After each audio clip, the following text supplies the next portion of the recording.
Witam bardzo serdecznie. Dziś jest wtorek, 11 dzień kwietnia 2023 roku. Imieniny obchodzą Jaromir i Gemma.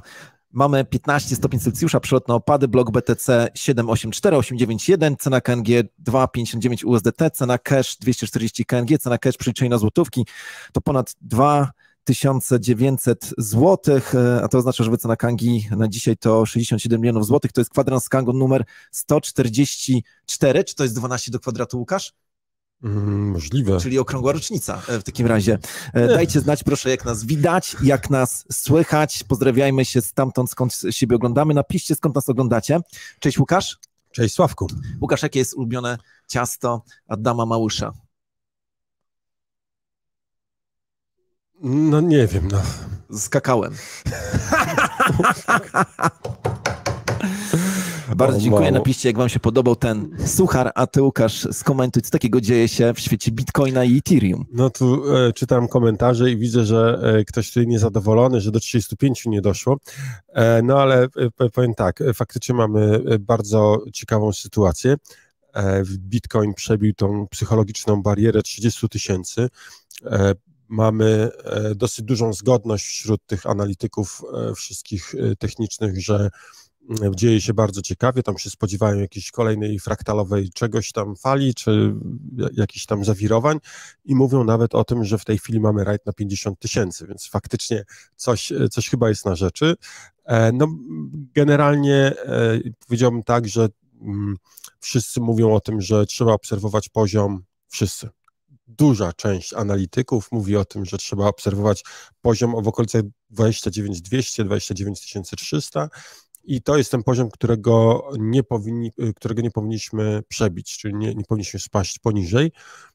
No i jeżeli utrzymamy teraz tę cenę w tym zakresie powyżej 30 000, no to będziemy mieli kolejny zbudowany silny punkt oporu i faktycznie możliwy start znowu na jakieś kolejne wzrosty. Ja tylko powiem, że przede wszystkim taka cena ta cena aktualna jest najwyższa od czerwca 2022 roku, czyli od ponad roku prawie. A co ważne, 2 lata temu było ATH Bitcoina. Równo, 10 kwietnia, no dzisiaj jest 11. To tak. Ale nie największa ATH, tylko po prostu ATH. Nie, największa ATH. 2021 roku, 10 kwietnia było 60 000 dolarów. To była najwyższa cena Bitcoina. Are you sure? No tak przeczytałem. Nie, bo mogło być wtedy, jeżeli ja dobrze pamiętam lekcję historii, to 2021 rok listopad. Miałem to na kartkówce. Napiszcie, natomiast jest całkiem prawdopodobne, Łukasz, że wtedy było po prostu ATH, bo wtedy faktycznie był rajd. Wyprowadźcie mnie albo Łukasza z błędu, tak, ale to jest tylko dowód, jak zwykle, że nadajemy na żywo i tyle. 2 lata temu mieliśmy ATH i to jest fakt. Teraz mamy faktycznie w listopadzie, gonitwę. 12 listopada była to taka najwyższa cena. Teraz sprawdziłem szybko wykres. Tak. No ale generalnie analitycy są zgodni, że tutaj mamy dobrą sytuację. Ten poniedziałkowy wzrost, to rajd, można powiedzieć, to było naprawdę coś bardzo emocjonującego. To samo z ETH. ETH obroniło $1800, no i poleciało na ponad 1900. W tej chwili kosztuje i chcę sprawdzić tak dokładnie, żeby nie być tutaj gołosłownym, bo znowu coś źle powiem. $1922 w tej chwili kosztuje, więc cały czas jest powyżej 1900. No i generalnie to mnie zdziwiło, bo było bardzo dużo głosów, musi przebić 1950, pozostać powyżej 1950, wtedy mamy 2200. I poruszanie się między 2000 a 2200 na pewno będzie oznaczało, że budowany jest kolejny silny punkt oporu i będą wzrosty. Jak będzie, to nie wiemy oczywiście. Przypominam, że to nie jest porada inwestycyjna, a generalnie mówi się o tym, że te wzrosty wszystkie są związane z jutrzejszym odczytem CPI, czyli to jest odczyt robiony przez Fed, znaczy nie przez Fed, tylko uwzględniany przez Fed w późniejszych zmianach stóp procentowych. I CPI to jest po prostu zmiana cen konsumenckich, czyli taka nasza inflacja. Jasne. Jeżeli będzie spadała w stosunku do poprzedniego odczytu, to będziemy mieli na pewno zachętę Fedu do tego, żeby obniżać stopy procentowe albo przynajmniej zostawić je bez zmian. Także no, zobaczymy. No i jeszcze jedna fajny news, taki rynkowy, to powiem, że MicroStrategy znowu dokupił. A, ci już... Szaleją ponad 1000 bitcoinów kupione. Tak, więc... natomiast przyzwyczaili nas do tego i to już tak mocno na rynek nie wpływa. Natomiast jak oni sprzedadzą swojego pierwszego bitcoina, no to będzie to na pewno bardzo negatywna wiadomość dla rynku. A jak myślisz, jaki wpływ w ogóle na ten rajd ma jutrzejsza aktualizacja na sieci Ethereum, Szanghaj? No tak, to jest wielkie Gdybyś mógł wydarzenie. jeszcze wyjaśnić w skrócie, na czym będzie ta aktualizacja polegała. Tam jest kilka rzeczy będzie zmienianych, ale najistotniejszą zmianą i teraz tylko mała uwaga, Sławku, masz pękniętą szklankę, także lepiej z niej nie pij. O. No to tak będzie możliwość wypłacania zestejkowanych ETH. Zestejkowanych jest 18 milionów. Kiedy one zostały tam zestejkowane? Oj, tych, którzy chyba nie 2 czy 3 lata temu, od mniej więcej 2 czy 3 lat, nie 2 lat one są stejkowane. Chodzi o to, że żeby rozpocząć proces przechodzenia z Proof of Work na Proof of Stake, trzeba było zdeponować użytkownicy czy posiadacze, mieli zdeponować określoną ilość etherów i to jak gdyby było tym warunkiem, żeby rozpocząć pracę. Tak, i tam, żeby minimalny przelew to było 32 etery i wadą tego, co było do tej pory, to, że nie można było tego wkładu wycofać. Istotna wada. Taka faktycznie, no i to na pewno powodowało dużą niechęć wśród instytucji w wchodzenie w stejkowanie, no bo one bardzo lubią procenty, a tutaj mamy procent, mamy coś w stylu procenta, no bo to jest nagroda za proof of stake, czyli za zamrażanie tokenów, a zmiana Szanghaj ma spowodować, że właśnie to, co wpłacimy, będziemy mogli wypłacić, więc dla instytucji znika ryzyko związane z tym, że no nigdy nie odzyskają swoich środków. Teraz będą mogli wypłacać i odzyskać. No i oczywiście pytanie pojawia się, jak to wpłynie na cenę Ethereum. No nie wiem, powiedz, co ty uważasz. Zobacz, no bo mamy dość niezwykłą sytuację. W większości projektów, we wszystkich oprócz Ethereum, jeżeli wiemy o tym, że pewnego dnia zostanie uwolniona gwałtowna podaż tokena i trafi ona operacyjnie w ręce hodlerów czy inwestorów, no to rynek dyskontuje to w taki sposób, że ta cena spada. Zgadza się? Tak. A tutaj mam taką sytuację, że jutro, ty liczyłeś to przed audycją chyba, no to jest 18 milionów razy powiedzmy $2000, no to jest 3,5 miliarda dolarów. No właśnie, nagle tyle kasy pojawi się na rynku, no i jakby nie trudno się domyśleć, że istotna część tych hodlerów zacznie je wyprzedawać. Chociaż, no właśnie. No właśnie, tutaj są zdania podzielone, bo niektórzy mówią o tym, że po pierwsze bardzo duża część tych ETH, które są zamrożone, były kupione w czasach, gdy Ethereum kosztowało ponad $2500, więc nie wiadomo, czy ktoś będzie chciał realizować stratę. Możliwe, że dużo się nie zmieni. Po drugie, pojawi się bardzo duża siła popytowa związana z tym, że wiele instytucji czy funduszy, takich, nie mówię tu o jakichś wielgachnych, olbrzymich funduszach, tylko mówię o takich małych funduszach inwestycyjnych, będą chciały na pewno kupić trochę ETH i zestejkować, skoro już będzie można to wypłacać. Także faktycznie w krótkim terminie możemy spodziewać się pewnej korekty, tak mówią wszyscy, ale długoterminowo to ta zmiana jest na pewno bardzo bycza i powoduje, że będzie bardzo... Ona pokazuje jedną rzecz, że Ethereum dotrzymuje swoich obietnic. Tak. Co, jak może zdążymy dzisiaj jeszcze porozmawiać w czasie tej audycji, nie każdemu się udaje i myślę sobie, że to jest bardzo ważny sygnał. On może być właśnie tym pozytywnym sygnałem. Tutaj Piotr Juszczyk słusznie zaznaczył, czy zauważył, że nie cała kasa trafi na rynek od razu. Tak, tam są limity wypłat i tak dalej, więc oczywiście to nie będzie tak, że nagle pojawia się 18 milionów eterów na giełdzie i ktoś chce to sprzedać. To będzie bardzo, bardzo stopniowo uwalniane, no ale pytanie, ile osób będzie chciało naprawdę wypłacić, to będziemy wiedzieli już jutro. Przy okazji zwracam się do Was wszystkich, śledźcie komunikaty na Telegramie, na naszych social media związanych z tym update'em.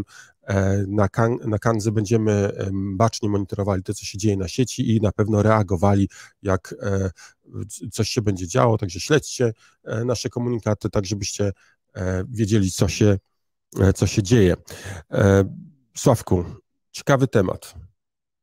Właśnie się zastanawiam, który, bo mam tyle fajnych tematów. W ogóle mam wrażenie, jakby miesiąc nie było kwadransa, a tutaj tyle rzeczy. Słuchaj, bardzo ciekawa rzecz się wydarzyła. Mamy 2 kandydatów na prezydentów. Jednego Ron DeSantis, to jest gubernator z Florydy. Tak. Czy dobrze mówię, że to jest governor, tak, no to jest gubernator z Florydy. On jest oczywiście republikaninem, znany kryptoentuzjasta, razem z Tedem Cruzem z Teksasu, bardzo tacy znani entuzjaści krypto, ale sobie dołączył do tego grona ktoś taki, kto jest, że powiem, brzmi znajomo. Pan Kennedy, ale Robert F. Kennedy Jr. Już zaczyna się pisać o RFK. Przypomnę, JFK to jest od JFK od Kennedy'ego, tego prezydenta. Który został zamordowany w Dallas.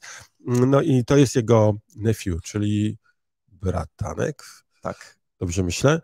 No w każdym razie rodzina i on dołączył do grona, mimo że jest demokratą, dołączył do grona osób, które zaczynają krytykować Fed za wprowadzanie Fed Now. Tutaj mam kilka cytatów, które chciałbym przytoczyć. Fed napisał, że rezerwa federalna nie podjęła żadnej decyzji w sprawie emisji cyfrowej waluty banku centralnego i nie zrobiłaby tego bez wyraźnego wsparcia Kongresu i władzy wykonawczej. Idealnie by było, gdyby była specjalna forma upoważniającego prawa wydana przez Kongres. I dodatkowo Fed pisze, CBDC nie zastąpi gotówki ani innych opcji płatności. Na to DeSantis bardzo dosadnie odpowiada na Twitterze. To jest w ogóle ciekawe, że Twitter stał się takim narzędziem do komunikacji. On powiedział, nie tylko idealnie by było, tylko to jest to minimum, które musi być. Także dosyć tak ostro zaatakował, że zmiany w polityce muszą mieć specjalną zgodę Kongresu i jest to wymaganie konstytucyjne, a nie, że idealnie by było. Dodatkowo powiedział, że nieodpowiedzialne instytucje nie mogą narzucać CBDC Amerykanom. Powiedzą nam, że CBDC nie będzie nadużywane, ale jesteśmy na tyle mądrzy, aby wiedzieć lepiej. Także jest bardzo agresywnie. I teraz odpowiedź właśnie Roberta Kennedy'ego, który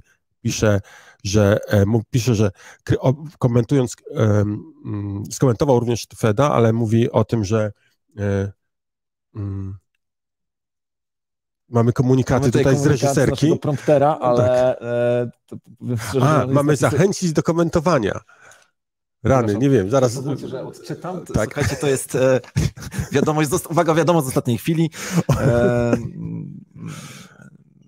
Dobra, już wiesz. Tak. To ja dokończę tylko, co powiedział Robert. Robert powiedział, że kryptowaluty takie jak Bitcoin, uwaga, i teraz Sławek, słuchaj, bo to, co powiedział, jest naprawdę mocne, dają społeczeństwu drogę ucieczki ze strefy rozprysków, czyli tego, gdy bańka pęknie, ale bańka związana z bankami. Mówi o bankach i twierdzi, że administracja Joe Bidena zmawiała się z banksterami, aby nas wszystkich uwięzić w bańce spekulacji i kontroli. Także bardzo ostro skrytykował to, co się dzieje w związku z tym, jak administracja Bidena postępuje. No i dodatkowo tutaj DeSantis też napisał, RFK napisał, że twierdzenie, że Fed Now nie jest pierwszym krokiem w kierunku CBDC byłoby łatwiejsze do strawienia, to mówi demokrata. Tak. Gdybyśmy nie byli świadomi ciągłego ostrzału administracji Bidena wrogim ostrzałem skierowanym przeciwko kryptowalutom. Także bardzo tak robi się bardzo, bardzo ciekawie. No i wprost mówi o mechanizmach nadzoru i kontroli społecznej. Także naprawdę...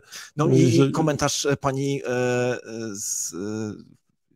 Europejki naszej, to co rozmawialiśmy w sobotę, tak, że ona mówiła o tym, że Lagarde. Tak, Lagarde, ona powiedziała, że po to jest CBDC, żeby kontrolować, no i to jest prawda. Tutaj Fed jeszcze próbuje jakoś mamić, że nie, my tu wcale nie chcemy CBDC, tutaj wcale nie chcemy tego wprowadzać, ale tak naprawdę wiemy już, jakby mamy jasne już rzeczy, które pokazują na to, że jednak chodzi o tą kontrolę, chodzi o to, żeby trzymać nas w ryzach, no i widzę, że faktycznie w Stanach jest silny opór i to po obu stronach, także to bardzo, bardzo zastanawiające.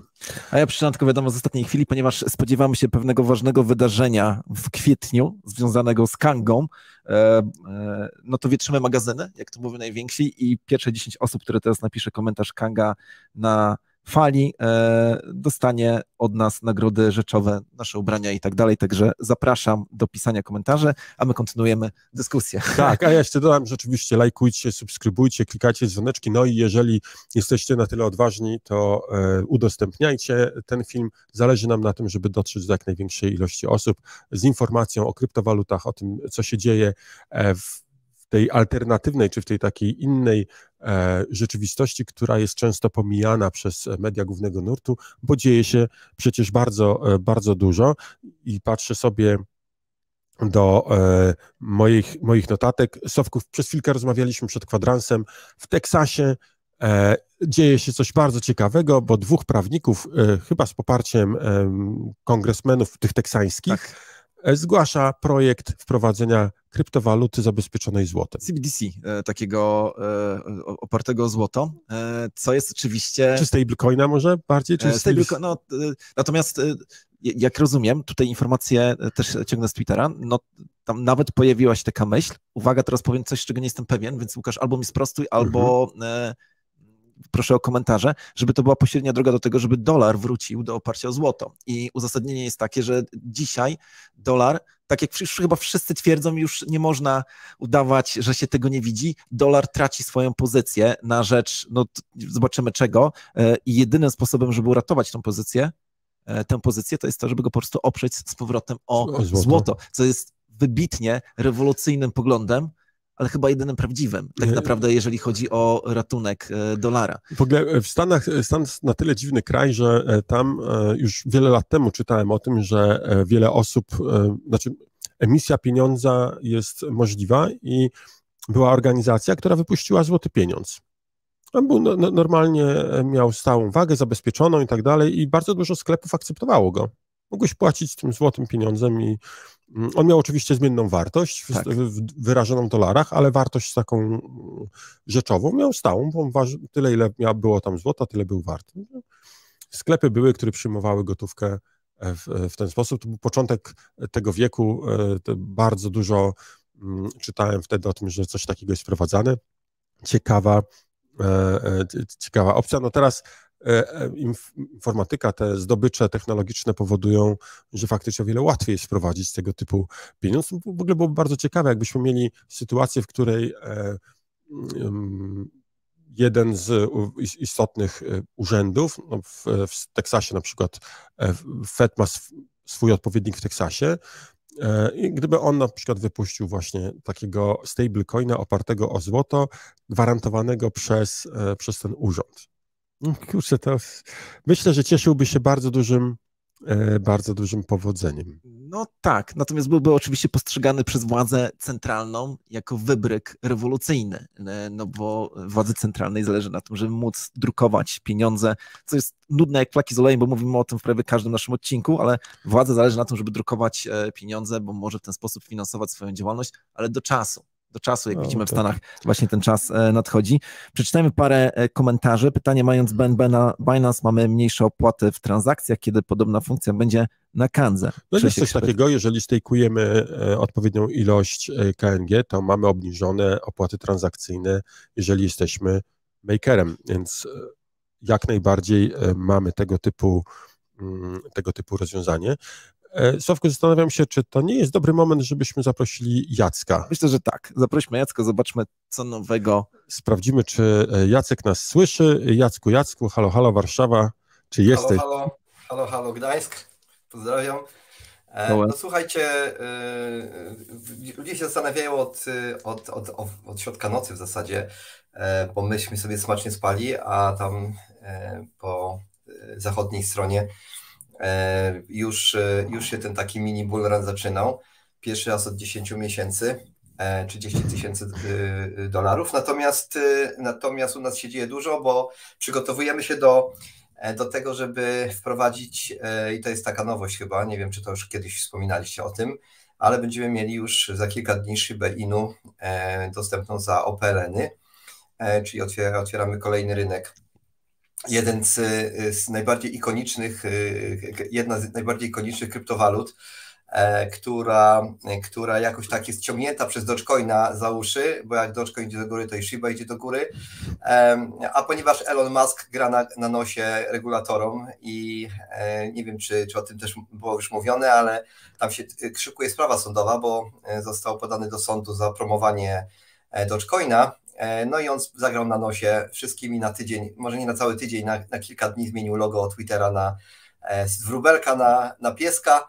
No i to wywołało oczywiście entuzjazm, no ale jest to ewidentnie moda na memcoiny poprzedza duży bull run na Bitcoinie, więc coś jest na rzeczy. Ja tylko chcę powiedzieć, że u nas na handze będzie niedługo już Shiba za złotówki, a w tym tygodniu 2 projekty się pojawią. Seller Network, taki bardzo ciekawy projekt DeFi'owy, on jest listowany prawdopodobnie dzisiaj, z tego co pamiętam. No i pod koniec tygodnia z kategorii NFT dla wszystkich, którzy obracają, wprowadzamy LuxRare, czyli kolejną platformę NFT. Jakby zupełnie inna kategoria, NFT sobie żyje własnym życiem, natomiast kiedy rynek będzie łapał taki trzeci oddech i będziemy widzieli znowu entuzjazm na rynku, no to wtedy te kolekcje NFT będą oczywiście, te najsłynniejsze będą też biły szczyty popularności, no i wtedy platformy NFT powinny sobie dobrze radzić, no i my chcemy być gotowi na to już teraz. No super, bardzo dziękuję za te informacje. Faktycznie na Kandze dzieje się dużo. My przygotowujemy się też do tego upgrade'u na sieci Ethereum.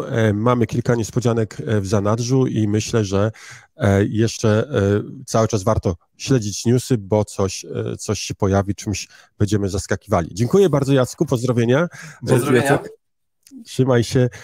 A my wracamy tutaj do naszego stałego programu. Przypomnę może o konkursie. Ale jeszcze wyników nie podawajmy. Nie podawajmy wyników, ja tylko przypomnę, mamy cotygodniowy konkurs. Każdy może typować cenę Bitcoina do USDT, jaka będzie za tydzień o godzinie 9:00, oczywiście na Kandze. Zapraszam do tego, żeby typować. Typujemy, dodając komentarz pod tym filmem, hashtag kwadrans z Kangą 145, taki trzeba dać hashtag i po spacji podajemy kwotę w dolarach, jaką uważamy, że Bitcoin będzie miał. Ci, którzy mają najlepsze analizy, będą najtrafniejsi, to dostaną nagrodę w postaci tokenów KNG. A ile tych tokenów będzie? To będzie 10% łapek w górę, lajków, wszystkiego, co tam potrafimy zliczyć. I ja tylko dodam... Pod tym filmem dzisiejszym. Tak. Dodam tylko, że dzisiaj ktoś wygrał. Więc warto poczekać. Nie będzie kumulacji, dzisiaj ktoś wygrał.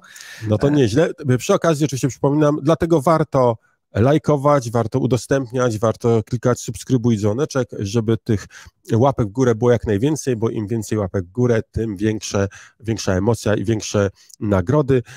No ale my nie mówimy jeszcze wyników konkursu. Ale właśnie wkleiłem w tej chwili na prywatny czat, być może nasz operator może wkleić link w komentarzu, żeby inni sobie klikali. Wynik pewnego raportu przygotowany przez Divly albo Dively, nie wiem jak przeczytać, to jest jakaś organizacja, która zbadała jaki procent, Łukasz też powinien sobie zobaczyć, jaki procent kryptoinwestorów płaci podatki. Metodologia jest trochę wątpliwa, ale wskazuje kierunek. Dlaczego jest trochę wątpliwa? Bo na przykład jeden ze sposobów obliczenia tej frakcji, która płaci podatki, jest to, że się sprawdza, jak dużo osób w danym państwie pyta się w Google'ach, jak zapłacić podatek od krypto, po czym sprawdza się, ile osób zapłaciło, no bo to jest jawna informacja. Tam oni jakby rozwinęli tą metodykę,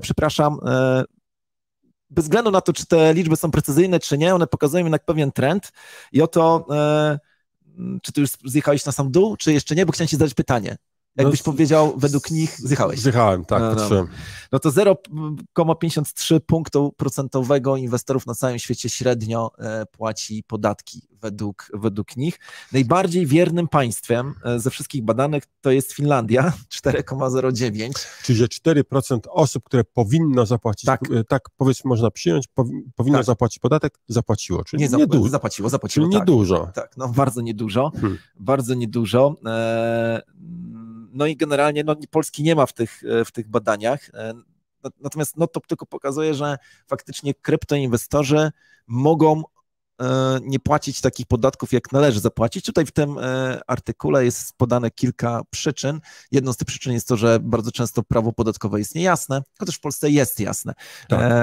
No ale jakby to, że posiadam krypto, to, że nie płacę podatków, nie mówię teraz o sobie, tylko jako przykład, to wcale nie znaczy, że oszukuję państwo, tylko bardzo możliwe, że nie realizuję jeszcze swoich zysków. Tak. Więc podejrzewam, że tutaj autorzy tego raportu nie wzięli do końca tego pod uwagę, bo w każdym państwie ten podatek od krypto płaci się troszkę inaczej. Niemniej jednak jest pewna taka dość silna intuicja, że kryptowalutowcy nie płacą podatków. No i pogadajmy chwilę o tym. Zbliża się koniec okresu rozliczeniowego. Ja tylko dodam, że każdy, kto korzysta z Kangi jednym przyciskiem w Kanga Cashu, w serwisie, który zamienia mega złotówki na złotówki i odwrotnie, może po prostu policzyć sobie swój podatek. Ja z tego korzystam. Jest to bardzo, bardzo proste. No właśnie, jak z tymi podatkami? Wiemy o tym, że jeżeli powiemy, żeby tych podatków nie płacić, to później ktoś nam wytoczy proces, więc ja osobiście uważam, że podatki należy płacić. Mówię to nawet szczerze, jak zawsze, chociaż myślę sobie, że to straszne, że skoro mamy tak wielki ostracyzm kryptowalutowy, realizowany właśnie przez urzędy i przez instytucje reprezentujące interes państwowy, no tak chętnie sięga się po zyski, czy podatkowuje się zyski kryptowalutowe. Coś jest tutaj nie tak. No właśnie, pieniądze nie śmierdzą. Dodam jedną rzecz. Wydaje mi się, i chyba się z tym zgodzisz, że najlepszy system podatkowy mają Niemcy. No, nie powiedziałbym, że najlepszy, natomiast jeśli chodzi o inwestowanie w krypto, faktycznie to jest dobry. Tam się przyjmuje, że jeżeli kupiłem krypto i sprzedałem je natychmiast albo w przeciągu mniej niż 12 miesięcy, to znaczy, że to było bardzo krótkie inwestycyjne i od tego powinienem zapłacić podatek od przychodu, ale jeżeli zrobiłem to po ponad roku, to znaczy, że byłem długoterminowym inwestorem i nie należy tutaj pobierać żadnej opłaty. Ja generalnie uważam, że w dobie tak szalejącej inflacji istnienie podatku Belki jest czymś bardzo, bardzo złym. Mamy inflację zdecydowanie dwucyfrową, tak, powiedzmy 15%, a odsetki na kontach w banku to jest tam kilka procent i te kilka procent jest jeszcze zmniejszane o 20%, bo trzeba zapłacić podatek Belki, więc mamy zżerające inflację, która zżera przychody wszystkich Polaków, to jest oszczędności wszystkich Polaków, to jest naprawdę słabe. To samo dotyczy według mnie tego zysku z kryptowalut. Jeżeli my mamy dwucyfrową inflację, a ja zarobiłem na kryptowalutach 20%, to można powiedzieć, że wyszedłem na zero. No tak. A ja muszę teraz od tego zapłacić jeszcze podatek. Czyli właściwie musisz dopłacić no może aż tak źle nie, bo płacę tylko te 20% od tych 20%, więc to nie jest aż tak strasznie, ale jest to, uważam, podatek wielce niesprawiedliwy i tak jak na przykład uważam, że niewłaściwym jest podatek od wdów i sierot, czyli od spadków, to jest po prostu niesprawiedliwe i nieuczciwe, żeby państwo tutaj grabiło osoby, które niczym nie zasłużyły sobie, nie są w dobrej sytuacji. Nie? Bo jak ktoś się umiera bliski, to jest to raczej smutne wydarzenie, a tutaj trzeba płacić od tego pieniądze. Kiedyś czytałem takie opracowania libertariańskie, zresztą nie ma co ukrywać, że jestem fanem jakby tego podejścia i tam było napisane, że instytucja państwowa powinna się utrzymywać z loterii. To znaczy nie należy zabierać środków ludziom. Wiadomą rzeczą jest to, że państwo musi mieć wojsko, że państwo musi mieć minimalną władzę, no ale jeżeli już to państwo chce się utrzymywać, to po prostu niech organizuje loterię, niech ma na to monopol i tyle. Ciekawy pomysł, nie mówię, że się z nim zgadzam. Ja jestem zwolennikiem pogłównego. i katastralnego podatku. Oczywiście katastralny podatek bardzo niski. Z pewnymi zasadami, ale o tym może pogadamy no comment. Wrócimy do tego, bo to temat bardzo długi. Ja bym chciał tobie jedną rzecz powiedzieć. Mam 2 takie newsy pudelkowe. O, super. Poproszę, jeżeli to możliwe, żeby pokazać tą planszę z wynikami najpopularniejszych fraz szukanych w Stanach Zjednoczonych. Słuchaj, otóż się okazało, Bitcoin jest na pierwszym miejscu. Tak. Bitcoin wyprzedził nawet Donalda Trumpa. To jest po prostu coś niesamowitego i to nie tak delikatnie, ale można powiedzieć, że o ponad 20% więcej było wyszukiwania słowa Bitcoin niż Donald Trump. To jest naprawdę coś się dzieje, nie? Mamy jakieś już zwiastuny tego, że ulica będzie to również dołączała. jest jakiś wskaźnik. To znaczy, słyszałem kiedyś o takim wskaźniku, który właśnie bierze pod uwagę ilość wyszukiwań w wyszukiwarkach związanych z kryptowalutą. Tak. Dodajmy jedną rzecz, bo też widziałem to opracowanie. Wiesz, jakie stany najbardziej są zainteresowane Bitcoinem? W sensie Kalifornia. Nevada i Kalifornia. Nevada na pierwszym miejscu. No proszę.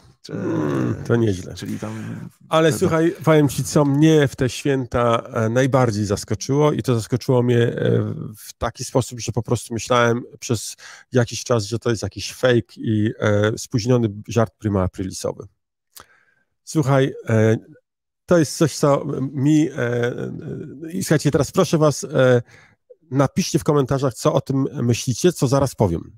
Otóż okazuje się, że ten manifest Satoshiego Nakamoto jest rozpowszechniony razem z każdym komputerem wyposażonym w macOS. Od 2018 roku system operacyjny macOS ma w sobie kopię manifestu Satoshiego. To było coś po prostu dla mnie, mówię, nie, no fake, tu jakieś ruchy. No i oczywiście, jeżeli mogę, pokażmy tą planszę. Jeżeli ktoś posiada w tej chwili, komputer aplowski, niech otworzy terminal, command spacja i wpisze słowo terminal, naciskamy Enter i wtedy pojawia się okienko terminala i wystarczy wpisać to, co teraz widzicie. Mam nadzieję, że to uda się wkleić również w komentarz, to polecenie. Tak, polecenie. A jeżeli nie, to ja to zaraz nie wkleję. A to ciekawe, ktoś napisał, może tam pracował Satoshi. Słuchaj, ja słyszałem coś, co według mnie nie jest prawdziwe, ale pokazuje, jak ludzie reagują. A może Satoshi był Jobs? Steve. No. Ja nie wiem, jak to się stało. Wiesz co? Poczekaj, bo Steve Jobs umarł w 2011 roku, dobrze pamiętam? Nie wiem, właśnie szybko sprawdzam. Trzeba było porównać, kiedy umarł Steve Jobs i kiedy był ostatni tweet, ale nie 2011, tak, 2011, 5 październik. No, tak, tutaj... To jest ciekawe, w sensie nie podejrzewałbym Steve'a, bo to jednak nie był człowiek, który był, nie należał do awangardy skromności. Myślę, żeby coś mógł, ale...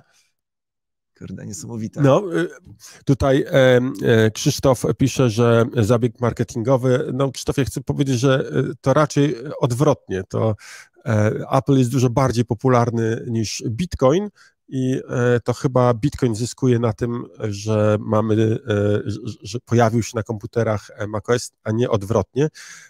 No, dla mnie to było wielkie zaskoczenie. 5 kwietnia pojawił się tweet pana Andiego Bajo, to jest taki bloger technologiczny, który pisze, że próbował coś tam naprawić sobie w systemie związanego z drukarką i nagle odkrył, że jest taki dokument na jego dysku. Się okazało, że on jest po prostu częścią systemu operacyjnego. Bardzo, bardzo ciekawe. Ja przypomnę, że Tim Cook zapytany o to, czy inwestuje w kryptowaluty, odpowiedział, że tak, ale oglądałem ten wywiad i muszę powiedzieć, że tam było coś dziwnego, bo on bardzo niechętnie odpowiadał na pytania dotyczące krypto, był bardzo taki tajemniczy, to nie było jakaś rozgrywka, tylko to widać było, że waży słowa i nie bardzo chce mówić. No jasne. Taki temat dla niego niewygodny. No słuchajcie, ciekawe. Ciekawe, tym bardziej, że jeżeli dobrze teraz sobie przypominam lekcję historii, No bo udało się przynajmniej wstępnie ustalić adres IP, z którego był wrzucony manifest Satoshiego. Tam w 2008 roku, tam jest kilku takich detektywów, którzy to śledzą i to była Kalifornia. Nie wiem, czy to nie było okolicy Los Angeles, gdzie mieszkał Jobs, w tamtych rejonach. Tak, dobra, przepraszam, bo jestem tak zaskoczony tą informacją. Ja nie jestem zwolennikiem. Ja myślę, że to był Half-Finney. To jest według mnie Satoshi Nakamoto, ale nie każdy mówi, co uważa. Łukasz, mamy jeszcze 2 tematy. Znaczy mam ich więcej, ale powoli nam się czas kończy, więc zacznę od takiego tematu dość też pudelkowego. No. Chodzi o Roberta Gryna. Robert Gryn ogłosił na Twitterze, że odchodzi od projektu Everdome. No i oczywiście jest wielka burza, no nie? Wielka burza, czy Robert Gryn tak naprawdę zrobił skok na kasę, czy go nie zrobił. Również do nas są czasami kierowane pytania, no bo przecież we wrześniu 2021 roku, czyli jeszcze 2 miesiące przed ATH Bitcoina, mieliśmy spotkanie z Robertem, mieliśmy też wywiad z nim. No ale Robert ewidentnie wycofał się w tej chwili z wszelkich inwestycji kryptowalutowych. No i szczególnie w Polsce mamy wielką i dużą polaryzację, o której myślę, że trzeba powiedzieć i musimy jej oceniać. Nawet teraz, jak wszedłem na serwis bithub.pl, to pojawiają się jakieś artykuły dotyczące na przykład Phila Koniecznego, który zrobił wywiad wtedy z Robertem Grynem. No i generalnie polaryzacja polega na tym, że wskazuje się na pewnych ludzi, którzy są według autorów tych słów naciągaczami, szkoleniowcami i tak dalej. No i oczywiście druga część społeczności to są ci, którzy nie biorą aktywnego udziału w promocji jakichkolwiek tematów kryptowalutowych. Strasznie ciężki temat, zwłaszcza, że ale jesteśmy szczerzy i rozmawiamy o takich sprawach nawet na antenie. Co tutaj zrobić z tym wszystkim? Czy ty na przykład jako inwestor kryptowalutowy wolałbyś inwestować w projekty, które tylko i wyłącznie obiecują, mają świetne pomysły, dobre twarze, dobry zespół, ale jeszcze nic nie zrobiły? A wiem, że takie projekty sprzedaje się najłatwiej, bo najłatwiej sprzedaje się obietnice. Czy też chciałbyś inwestować w te projekty, które działają już na rynku, a to oznacza, że one musiały pozyskać sobie kapitał, ten seedowy, nie z emisji tokenów. Tak było z Kangą zresztą, no nie, że to były środki z naszych kieszeni, dopiero później poszliśmy po kapitał zewnętrzny, ale jak to powinno wyglądać? Nie rozmawialiśmy o tym przed audycją, więc możesz powiedzieć, że nie chcesz też odpowiadać i pogadamy o tym za tydzień albo na no comment. Generalnie uważam, że każdy inwestor ma swoją strategię. Co więcej, powiedziałbym nawet tak, że każdy inwestor ma strategię, która się zmienia, bo on rośnie, zdobywa wiedzę i zmienia się też jego otoczenie i jego nastawienie do inwestycji, więc czasami może chcieć inwestować w projekty, które mają potencjał szybkiego wzrostu i chcą się szybko wycofać, ale może też chcieć inwestować w projekty, które mają potencjał takiego może niewielkiego wzrostu na początku, albo nawet może i jakiegoś takiego pump and dump, ale chcą raczej długofalowo wspierać projekty. Ja mam takie projekty, które wspierałem w fazie ICO, nie po to, żeby zarobić na nich w krótkim terminie, ale właśnie po to, żeby pokazać im poparcie dla tego, co chcą robić. Podobała mi się idea, podobał mi się pomysł, podobali mi się ludzie i stwierdziłem, że jakąś kwotę mogę zainwestować, zobaczymy, co będzie za 5 lat. I to tego typu podejście jest jak najbardziej dobre, tym bardziej, że wiem, że wśród naszych inwestorów też są właśnie tacy, którzy tak podeszli do sprawy. Oni mówią, pamiętam te 3 lata temu, tak, jak mieliśmy taką wewnętrzną sprzedaż do prywatnych inwestorów, to właśnie oni mówili, my inwestujemy w was, bo wy jesteście fajne chłopaki. No tak mówię bardzo spłycając i super. I teraz myślę, że jest też czas na to, żebym ja mógł wspomóc jakieś projekty, mając w głowie to, że bardzo możliwe, że 9 na 10 z tych projektów upadnie i nic nie zrobią, ale liczę, że chociaż jeden zarobi tyle, żeby mi zrównoważyć stratę na tych 9. Tak sobie teraz myślę, że u Roberta był ten element, że on odniósł wcześniej sukces w innym biznesie, no nie? I to na pewno przyciągało inwestorów. No nic, śledzimy sprawę. Szkoda, że nie będę mówił dalej. Natomiast trzeba jasno też powiedzieć, Rafał Zaorski świętuje teraz triumf, no bo on otwarcie sprzeciwiał się Robertowi.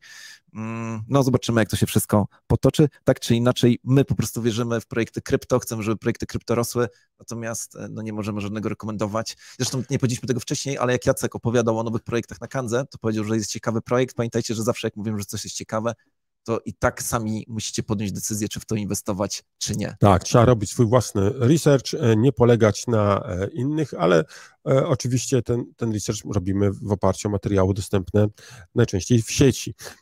Słuchaj, na zakończenie chcę dwa takie krótkie newsy, które będą może jakimś takim czymś ciekawym. Wiesz, jaki procent bitcoinów nie jest ruszany od ponad 2 lat? Procent bitcoinów w cyrkulacji. No, przyjmijmy, że jest 21 milionów bitcoinów, bo tam milion chyba niecały został do wykopania.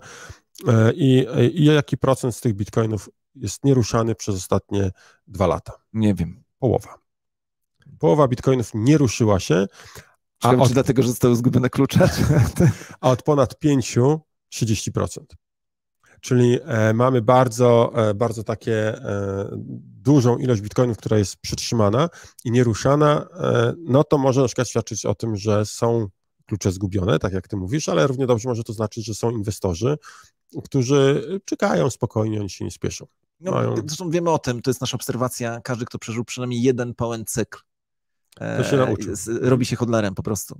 Tak mi się wydaje. No nie, jeżeli tylko ważne jest to, żeby przeżyć ten cykl, przetrwać go, wypłakać wtedy, kiedy cena spadła Bitcoina do 3,5 tysiąca dolarów, a jednocześnie mieć silne nerwy wtedy, kiedy osiąga ponad 60 tysięcy. No tak. Pytanie jest tylko, czy właśnie wtedy sprzedawać i kupować, jak spadnie. To już jest inna dyskusja. No i jeszcze taki jeden krótki news dla tych, co mają uszy do słuchania, niech słuchają. Wielki progres największego layera drugiego, mam na myśli Lightning Network. No tak. Ile jest w Lightning Networku bitcoinów? Mamy właśnie w tej chwili ATH, jest 6000 bitcoinów. 6000 bitcoinów jest w layerze drugim bitcoina. Wydaje się, że to nie jest jakaś olbrzymia ilość. 6000 bitcoinów, no to tam ileś milionów dolarów, czy miliardów, już prawie miliardów. Natomiast to jest ważne, żeby powiedzieć, Lightning Network nie służy do przenoszenia dużych wartości. Służy do tego, żeby robić mikropłatności. 2 lata temu było tylko 1000. W ciągu 2 lat urosło 6-krotnie. Także widać, Lightning Network to jest w ogóle wybitnie ciekawe, bo jest niewiele platform kryptowalutowych, które się integrują z Lightning Network. Coinbase ogłosił, że dołączy do tych platform. Właśnie. Myślę sobie, że to jest świetne rozwiązanie, ale ono jakby wskazuje na to, że ludzie chcieliby, czy opiera się o takie założenie, że ludzie będą chcieli płacić bitcoinem. A myślę sobie, że ludzie nie będą chcieli płacić bitcoinem, będą chcieli płacić wszystkim innym, tylko nie bitcoinem, no bo nie chciałbym nigdy płacić swoim złotem, ale jest to ciekawe.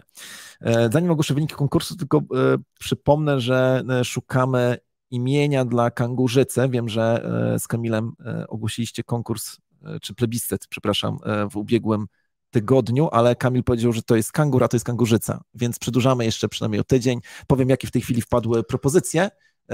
Proszę głosujcie w naszych social mediach i tak dalej, ale też zgłaszajcie nowe imiona. Wymieniam 4 propozycje. Skakanga, nie skakanka, tylko skakanga, przez ten.